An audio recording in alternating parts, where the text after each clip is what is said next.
the weak engineering base of the economy. And Alhaji Bashir, it's for you. Without a solid technological base, the country cannot produce intermediate and capital goods, namely motors, tools, machines, and spare parts. And it will continue to depend on other countries and support factories abroad. What are you going to do about the weak technological base of this economy? Well, you see, essentially the problem of this country is economic and lack of good planning. I wish you had allowed me, to complete my thesis about how you wanted me to put this economy right. I just started and you stopped me. However, with regards to that, I think it's an issue of education and how you structure it, and also a matter of defining your national objective with regards to technology. When you take education itself, we have to plan education in a way that we want to develop. We have to plan education that way, otherwise we shall be planning for nothing. I believe that we have to plan education for technology, especially at this time when our country needs certainly technological takeoff. If you go back a little, I think 1980, when the Second Republic began in 1979, they created a Ministry of Science and Technology. And this was a very good idea. But unfortunately, when the military came, they scrapped it. So going back and forth, and then we had it again, and then we scrapped it. So we were not sure really what we wanted. But I think we can structure our education in such a way that we can give emphasis to technology in education, right from secondary school to technical colleges and to universities. It is necessary, in my opinion, that we specialize. We get certain universities to specialize in certain aspects of technology, in certain aspects of sciences, because that is what Nigeria needs nowadays. And we have to certainly fund education as heavily as we can. Right now, it is deplorable, the amount of money we pump into education, just under half of what UNESCO advised, about 5%. And UNESCO's level will be about 15%. So I think what we have to do now is to get money into education by reprioritizing our priorities, by casting them again. My government will certainly put more money into education so that we can achieve that technological test that we need. We have to put our curriculum right.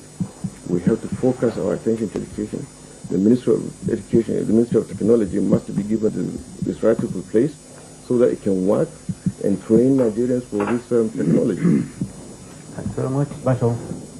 Well, education is a very difficult crisis in Nigeria. So much so that we simply will have to start all over again. The priority has to be accorded to education in everything that we do. Forget about technology. Education itself. I was calculating about 2 weeks ago. We are now in the month of June. At that time it was about the 22nd of May. Children in Nigeria have lost 3 months from the classroom. They don't even know what the classroom looks like anymore. It's serious. Teachers are on strike. They are not on strike. There's some problems here and there. And see, we must take politics out of education and education out of politics. Education is our future. If you say that you really must look at the percentages and so on before you can fund education, well, it's expensive. But how less expensive is ignorance? So there's a fundamental position there. Then you go to basic things like libraries. There are no books in any library, in primary schools, in secondary schools. There are no laboratory equipment. Boys doing their honors degree in sciences do what they call theoretical practical. Ordinary test tube, ordinary bulb for microscope and not available. No pipette, no test tubes. We have to really get certain basic things right. We are not going to be able to join the world as we know it at the end of the end of this century unless we do something extra. But we can have a shortcut. We have a lot of Nigerians, many of them, in America, in Europe, even in Russia.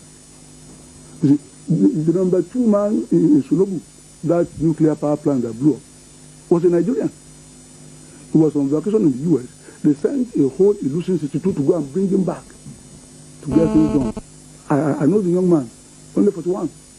So there are Nigerians in these key areas of technological advancement who we can bring back into Nigeria. And that is what I intend to do. Have a transit arrangement with them. They have to take some time off from their place of work, come and see things at home, encourage with money. We will give them houses, for 4-bedroom houses and so on. Give them cars. And make them really want to do something for them, even if they're coming for only 3 years.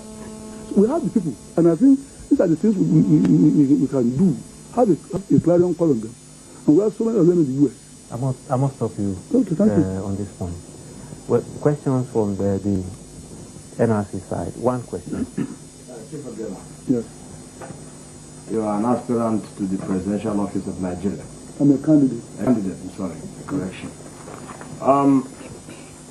You realize, of course, that to achieve technological diversification, sufficient foreign investment is necessary. And over the last 2 decades, you have presided over one of the largest international multinationals in this country, the ITT. Yes. How much technology has ITT transferred into Nigeria? Thank you. How much of your own enormous and personal wealth is invested in Nigeria? And if most of your wealth is invested abroad, how do you expect to attract foreign investment into this country? Thank you, sir.